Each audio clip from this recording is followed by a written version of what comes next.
introduce you to the panel, because I know if you're sitting at the back, it's probably hard to see exactly who everybody is. So right here next to me is Mark Bradshaw. He is Group Reward and Pensions Director at Kier Group. Next to him is Gail Bagley, who's Director of Reward EMEA, Intercontinental Hotels Group. So we've got our reward people ganging up on this side. And in the middle, we've got our Occupational Health Manager. So that's Susan G. of Yorkshire Water.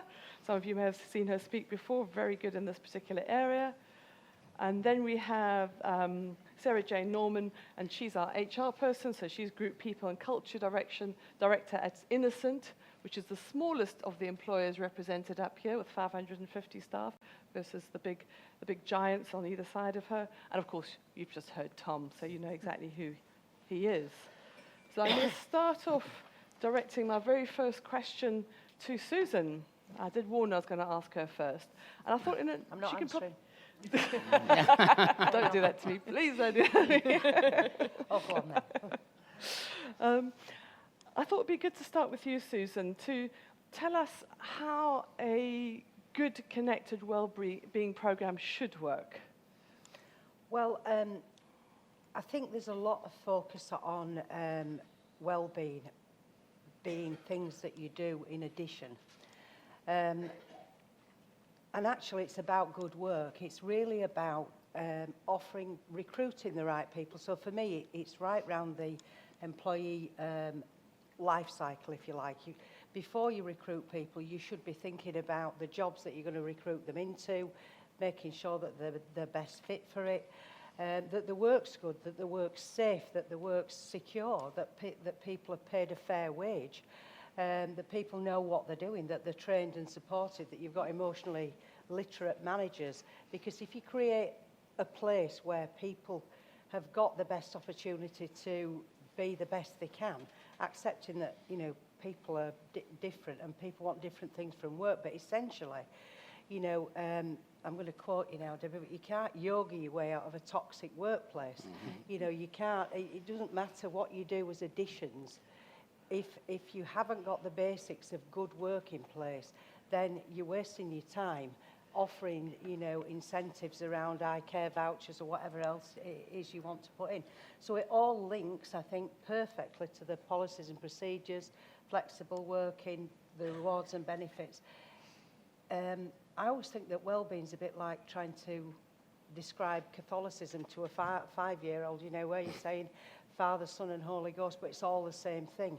A good employer offering good work, the natural byproduct of that is well-being. It's just a fact. You can't miss. Mm-hmm. Any other panel want to add anything to what Susan has said there?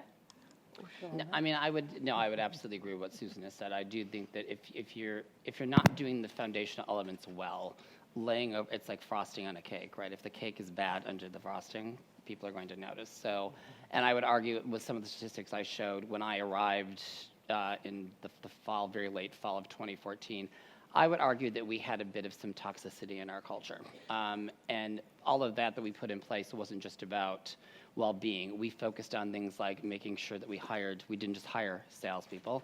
We hired the right salespeople that could actually sell to our customers in a different way and could actually thrive and survive in the culture that is a software sales company of our size.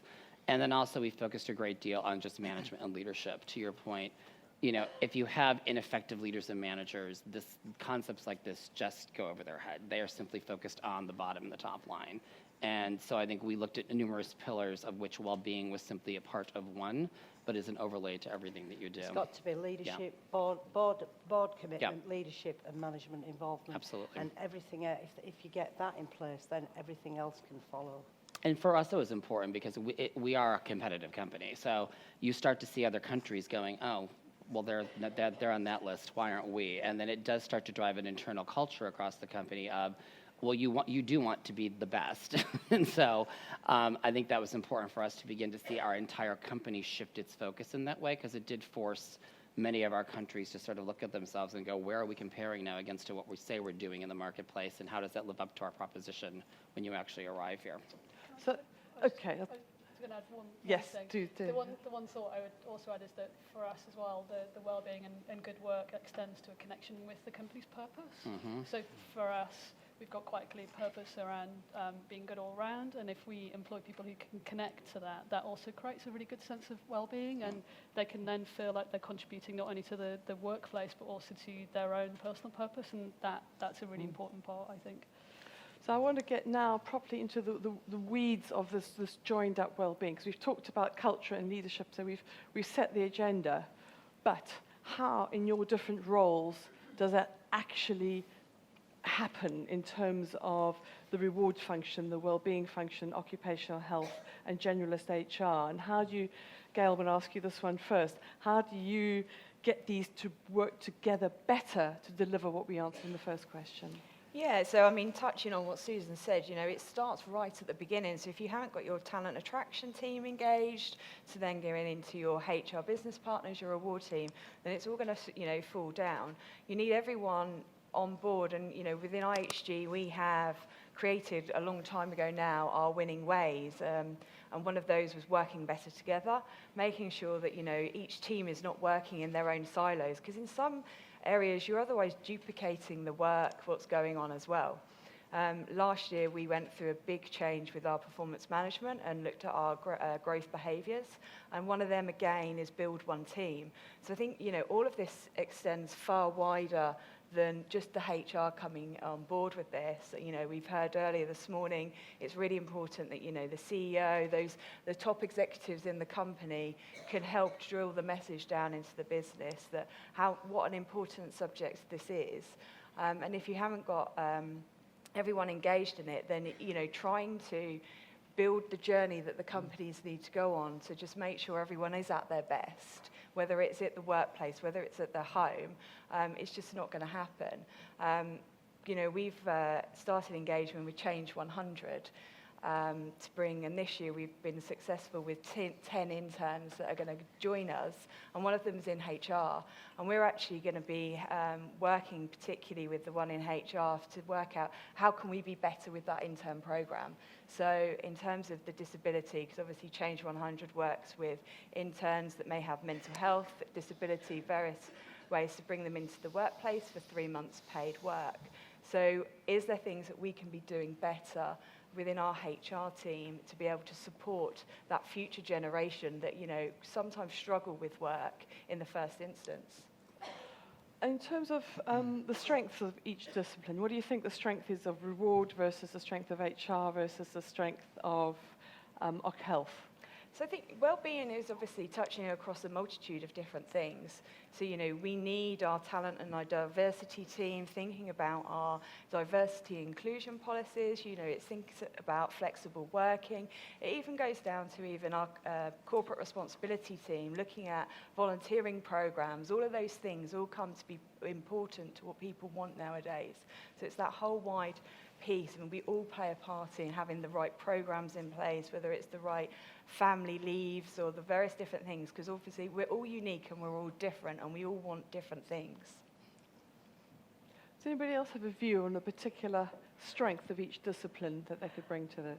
I think they're really interconnect. I mean, when you think about people coming to work, you're bringing together a hugely diverse set of people together, and people are complicated even when they're well, and even when things are not going well. You know, we're all we can all be a bit, well, I'll speak for myself on this occasion, a bit strange at times, but you know, and a bit difficult. So I think the thing about it is, for me, I look at it this way: if your employee has got a problem, then the approach we've got is very person-centred. So it's really about what do we need to do to help that person regain their equilibrium so that they can come to work and engage. And that might be because you need to look at the policies you've got about flexibility, working from home, unpaid leave if it's, you know, or emergency leave if it's a child that's sick, that sort of thing.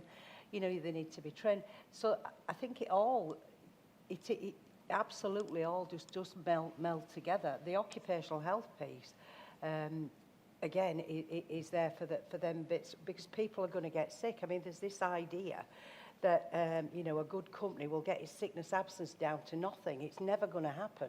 People, you know, we are a pile of biology, you know, at the end of the day, that is subject to change, and some of it's not good. I mean, you could argue that we're all cucumbers with anxiety, given that we're all 90% water. But,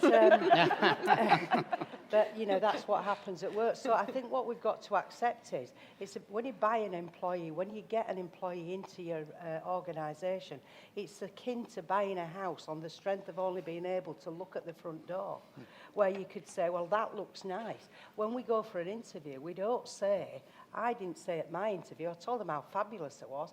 I didn't tell them I was an only child with a difficult elderly mother and an ageing husband and difficult kids. You know, you don't tell them about your problems.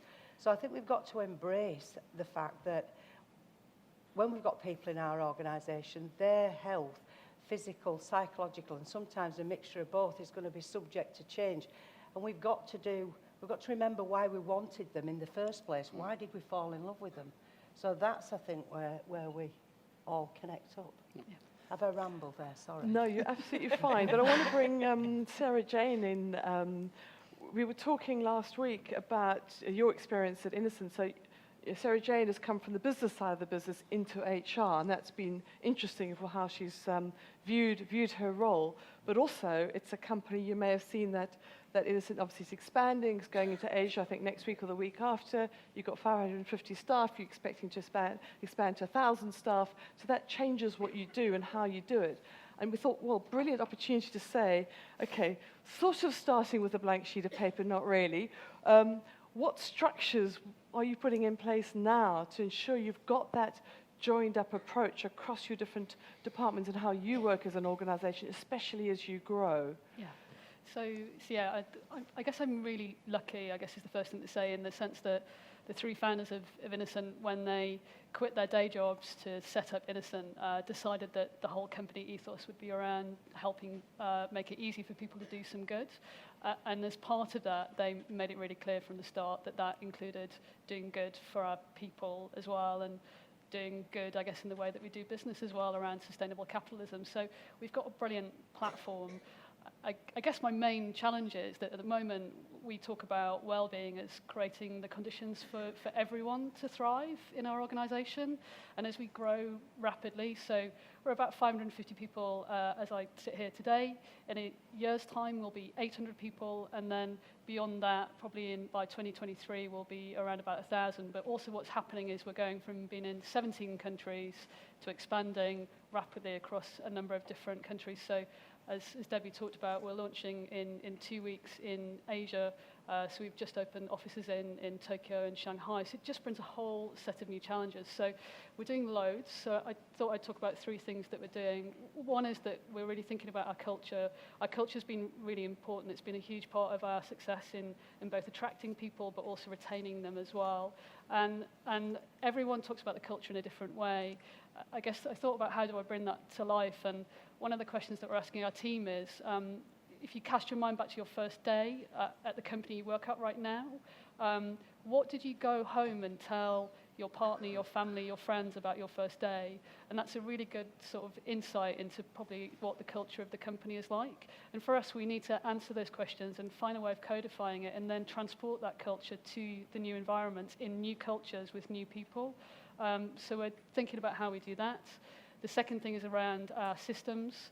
We do have a core HR system. It's not great.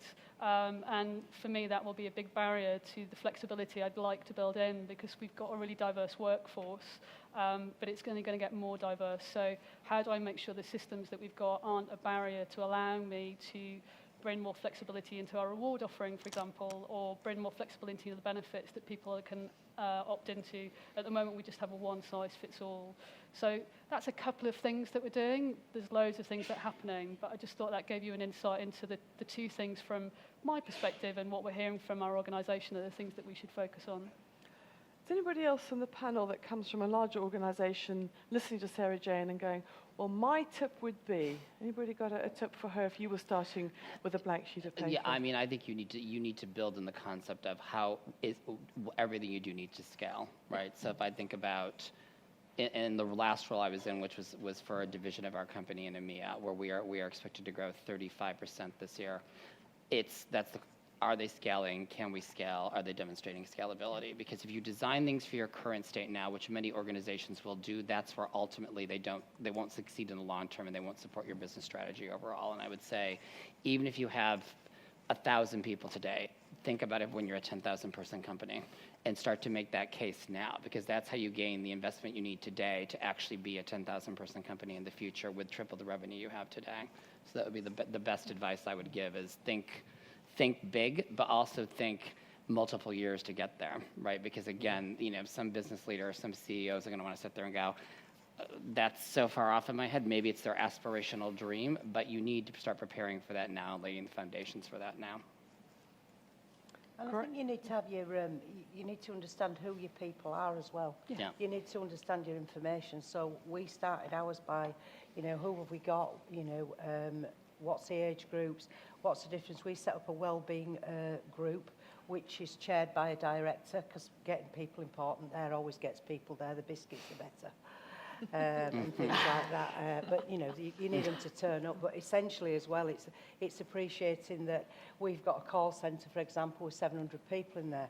We did some surveys in there, and believe it or not, the biggest issue there was they felt isolated, because once they got the phones on, they are literally, it's them and the customer, and it's very intense work. So it's making sure there's the inclusivity in terms of asking the people, because a lot of these things are thought about by people like us who say, well, what would be really great? But actually, it might seem great to us, but it's the people it's going to be done to that need to have the greatest input into it.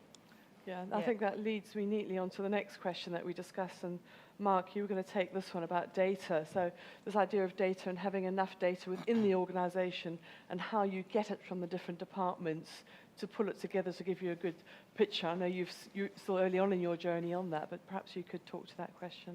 Was that the question I was going to answer?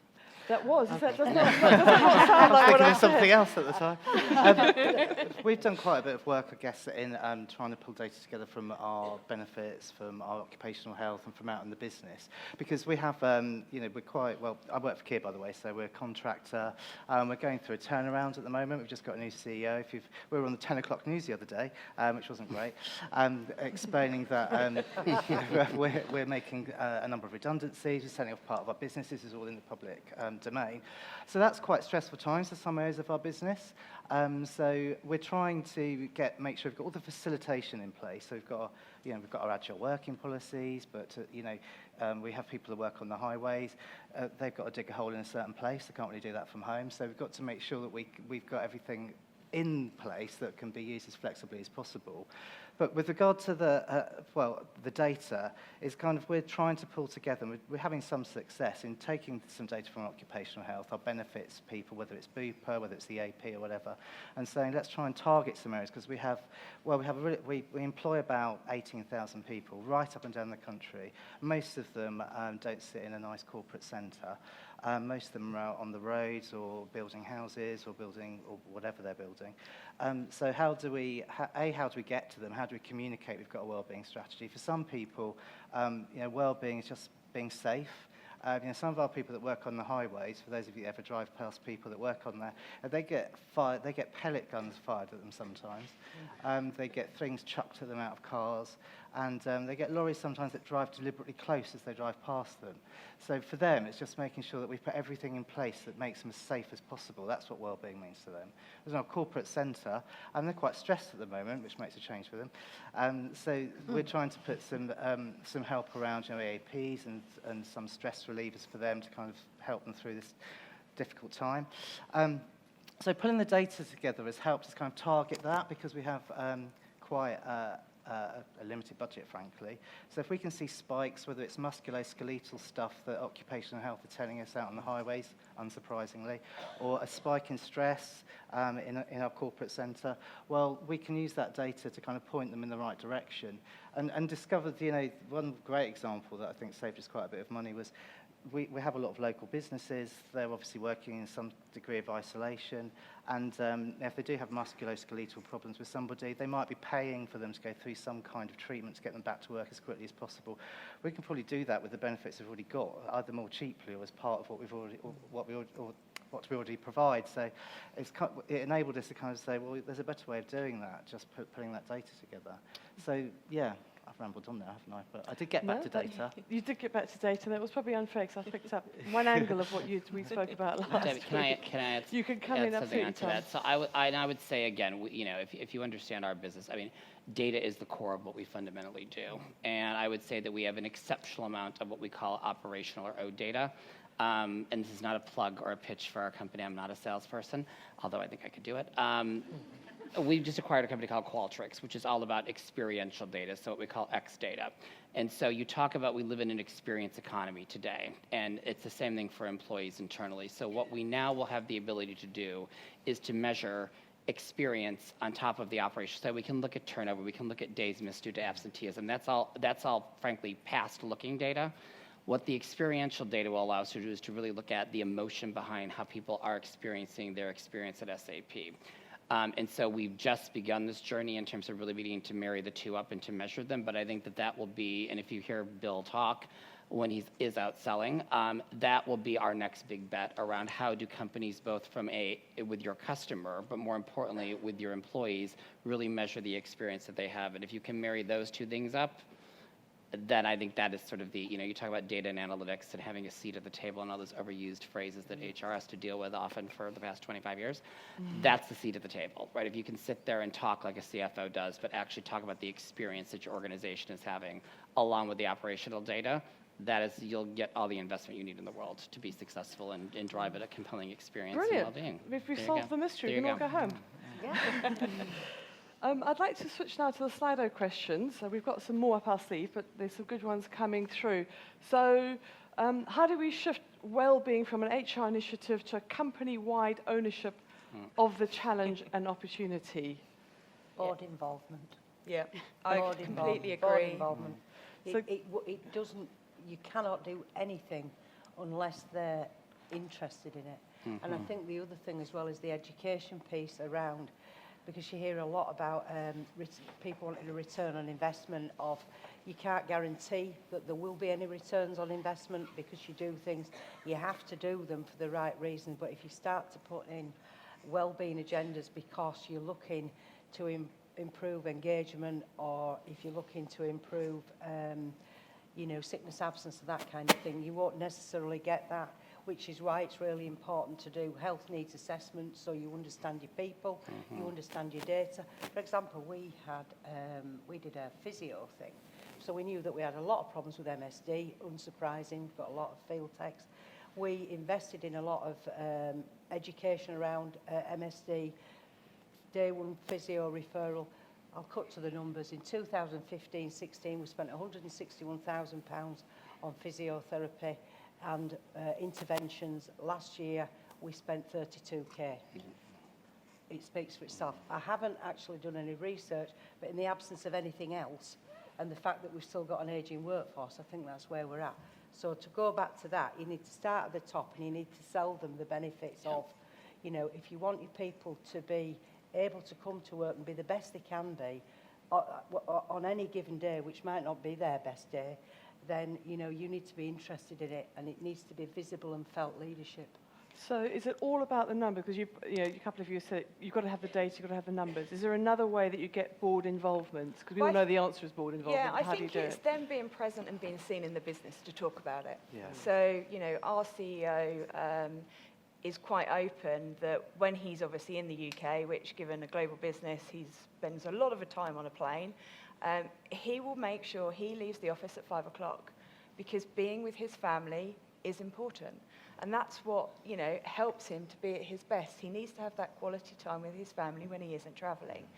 We have our meetings with our chair of HR who will be, just simple things. What does it mean to you to have your best day? So not necessarily sitting on the beach with your cocktail, I'm sure we'd all like to be there, but, we do need to work to be able to afford those things, unfortunately. So it's the simple things in life. What's important? So, it might be making sure you're having a cup of tea at home with your family before you start your day. So those simple little things, but that helps you be at your best. And we're having all of those senior leaders helping talk about those in meetings that they're present at, so they can see that, you know, you don't have to be working 24/7. At the top, leading stressful, big position lives, that they, you know, family is important and they have that time for them as well. I think you make a good point there, because you can have board sponsorship, but they can just say the words. Yes. You've got somebody authentic there who's saying, I need to be home and spend time with my family. It's the authenticity, isn't it, that makes it land? It's got to be a felt leadership. Yeah. It's got to be a commitment, because if it's just a strategy that you Yeah. tick a box and everybody applies for lots of awards, and I'm not, you know, I think awards are good if you've done good work, but sometimes, you know, just having a plaque on the wall or the brass thing as you come into reception, you know, that doesn't tell your employees anything. Yeah, and I think for us, we've had some of the communications that we've sent out have not been driven by HR. So, you know, we've had our operation leaders and the various other different senior leaders in the business being the ones that communicate maybe about the new benefits that are coming out, if we're doing anything in the place around the mental health awareness weeks and various things like that. So it's not just, you know, sometimes, oh God, it's another HR initiative, what are they trying to do for us now? So it's engaging in a different way with everybody. So on that point, because a lot of people talk about having champions, is it either HR or individuals in the business, or is it HR and particularly other division, you know, marketing or sales or finance that are good? How do you do it? Or I mean, I view it as, I think it is our responsibility to bring the agenda forward, but it has to be linked back to a business strategy. I mean, that's the key thing. And so, and I also think part of it is where you can personalize it for people. You talk about diversity and inclusion, you talk about whatever the topic is, it's going to drive a fundamental change in your workforce to drive your business. You know, our CEO, it's pretty well known, fell downstairs, put a glass through his eye, lost his eye. I absolutely have seen a difference in how Bill communicates around this topic since that incident happened 3 years ago. It changed him as a man, right? And we've absolutely used that. And I mean, that's why he sent out the note he began with this year. So I think it's the combination of having people in the right role that can bring forth an agenda, but they can also connect it to how you actually make money, because at the end of the day, enterprises are in existence. I know there's the whole triangle, the shareholder and the you know, the customer and employees or whatever, you know, the marketplaces you're in. Enterprises only survive if they make a profit, right? Mm-hmm. So you have to tie everything back to that, and that's where your HR executives must be able to do that, and if they can't, they're in the wrong job. Then it's overlaying everything that says, here's how you deliver results, here's how you change the culture, and here's the benefit it will get for us as a business, as a brand, et cetera. And that's where you start to find then champions internally who believe in the message. Because back to the around authenticity, having a CEO up there who doesn't really believe in this shouldn't probably be them to go talk to your CFO, talk to your head of sales, talk to your chief customer officer. Use whoever it is who is in a position of power, for lack of a better word, which means the ability to shape and influence what your organization becomes. Use them as a way to be the vehicle for the message, because it can't just come from anyone in this, you know, who happens to be associated with the HR profession. It needs to be driven by people who have a real P&L responsibility, in my opinion. And I would have just add to that point, we've harnessed the power of our workforce a lot and used that. I mean, if you think about 10 years ago, Debbie, we would have met by then. There was no wellbeing conferences then. You know, the employee health was very much dominated by occupational health people like me. There was a big medical model. When you look at Carol Black's work in 2008, Fit for Work, that spawned really the whole wellbeing thing. And I think then when the Stevenson Pharma Review came into being 2 years ago, it took it from being a sort of nice to do, quite pleased with itself profession, if you like, because I think it's now actually, it's got legs now, where wellbeing is being owned by other people outside of HR and outside of health. And I personally, I embrace that, because I've got enthusiastic amateurs who are our employees, who have done some things far, far better than I would have done them. You know, and I think we should encourage people to have ownership. I'd like to go to a very popular Slido question about measuring success. Now, this is a sort of perennial favourite about can you really be sure that well-being increases the case in business performance? No. Yes, I think that's what most people would be. But it'd be interesting to hear each panel's take on that need to measure? Because I know there are lots of people in the audience who go, well, how do I measure it? We've talked about data, but it's quite nebulous. How do I prove it's working? How would you answer, if I can maybe start with you, Mark? Why do you have to measure everything? You know, I think. Why do you have to measure everything? Well, you know, we're not required to produce some statistics to our board, for example, that says this is what it's done and this is how it's improved absence management. I'm sure we could do that. We could say, well, that's improved absence management. Maybe it did, maybe it didn't.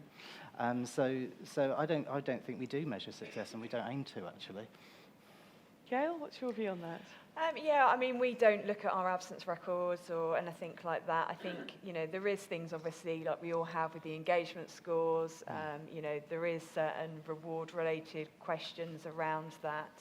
And I think that's probably one of the biggest things that, you know, trying to have that engaged workforce. You know, you can say revenue has gone up or the various other different financial figures, but a lot of that could impact on the business trends or various things. So I think it would be very difficult to pin down a very successful wellbeing program. I think, you know, there is things obviously on maybe leaver exit interviews that people are talking about, that maybe there's things you're not doing, but otherwise, yeah, I think it's a very difficult one to measure. Sarah Jane, I know you with your business hat on, but your non-HR background, I'm interested to hear your take on that. Yeah, I mean, we don't measure our wellbeing offering. We obviously have an engagement survey that we do 4 times a year, but it's quite interesting coming from quite a hard sort of sales marketing background where you are measuring everything. Actually, from a people point of view, we just don't. You know, ultimately it's all in the round. So it's a bit going back to what Susan said right at the beginning. For, you know, it starts right the way with the employee experience. Do they have a job that's meaningful? Do they have a really good career development program? You know, do they know where they're going in their next role or in 3-4 years' time? And then well-being is part of that. And ultimately, to try and distill it down to one part, what's the point? So would be kind of, and so like for us, and you know, it's quite refreshing, I guess, in the sense that I've not had to do that, and my predecessor didn't either, and certainly my CEO has no need to. The only time it gets a bit harder is when you're having a bit of debate about, you know, what should our pension contribution be or things like that, and actually that's where some of the benchmarking comes into place, and that helps you at least give a sense of where are you versus the market, and that's actually more of the discussion I have, because that's about then can you attract great people and keep great people, and that's the only bit that we do really. I'm going to do one last question, and I'm throwing this at you. I didn't discuss this on the calls, so it's a bit unfair. It's about diversity and inclusion and the link to well-being. I know, I like to keep you awake. But it's been interesting, because I've spoken to several people recently, a CFO of a big company. We'll probably be touching on it when I speak to Will a bit later, a few minutes' time. But this idea of inclusion and well-being, and inclusion being, obviously this month is Pride Month, but you've also got gender inclusion, so you've got various issues. I know Bupa were talking about that earlier, menopause and things like that, and how that impacts work. But also, disabilities you can't see, mental health and so on. So this whole diversity and inclusion agenda suddenly seems to be coming up much more closely linked to well-being, which I didn't hear a year ago. Some of you that are much more at the coalface may well have.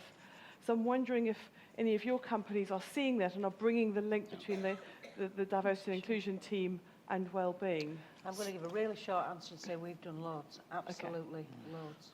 Good. I like short answers because we're running out of time. Yeah, I would. So actually, we have a concept called people sustainability, which we, being a German data company, measure everything actually. But I would agree some things should not be measured. So actually, health and well-being sits under diversity and inclusion for us at SAP, and I would say there's a difference, right? Diversity is about, do you attract the numbers to change your workforce? Inclusion is, can I show up and be fundamentally who I am as a human being every day and feel I can do that to do my best work? So I think they're 2 different concepts that are utterly related, because you can't get to one necessarily without the other, in my humble opinion. But I would say, yeah, we've absolutely linked or are linking, because actually we have Dr. Natalie Lotzman, who leads our wellness efforts, who actually reports directly into our global head of D&I.